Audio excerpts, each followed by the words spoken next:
কোমলমতি শিশুদের মেধা ও মননের বিকাশ ঘটিয়ে পরিচালিত জীবনবোধ আলোকিত সমাজ বিনির্মাণে উৎসাহিত করার লক্ষ্যে প্রতি বছরের ন্যায় এবছরও মেধাবী শিক্ষার্থীদের পুরস্কৃত করেছে কর্ণফুলী কিন্ডারগার্টেন অ্যাসোসিয়েশন। আজ সকালে চট্টগ্রামের কর্ণফুলী উপজেলার একটি কমিউনিটি সেন্টারে বৃত্তিপ্রাপ্ত শিক্ষার্থীদের পুরস্কার বিতরণী অনুষ্ঠান উদ্বোধন করেন চট্টগ্রাম দক্ষিণ জেলা আওয়ামী লীগের সাংগঠনিক সম্পাদক হায়দার আলী রনি। কর্ণফুলী কিন্ডারগার্টেন অ্যাসোসিয়েশনের সভাপতি মোহাম্মদ আজিম উদ্দিনের সভাপতিত্বে অনুষ্ঠানে প্রধান অতিথি ছিলেন চট্টগ্রাম দক্ষিণ জেলা আওয়ামী লীগের সাধারণ সম্পাদক মফিজুর রহমান।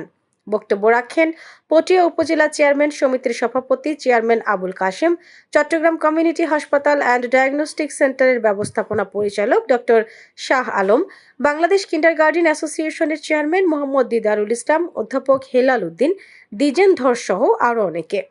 অনুষ্ঠানে 40টি শিক্ষা প্রতিষ্ঠানের 1000 শিক্ষার্থীদের মধ্যে থেকে ট্যালেন্ট পুল ও জেনারেল গ্রেডে বৃত্তিপ্রাপ্ত 250 জন শিক্ষার্থীদের পুরস্কৃত করা হয়।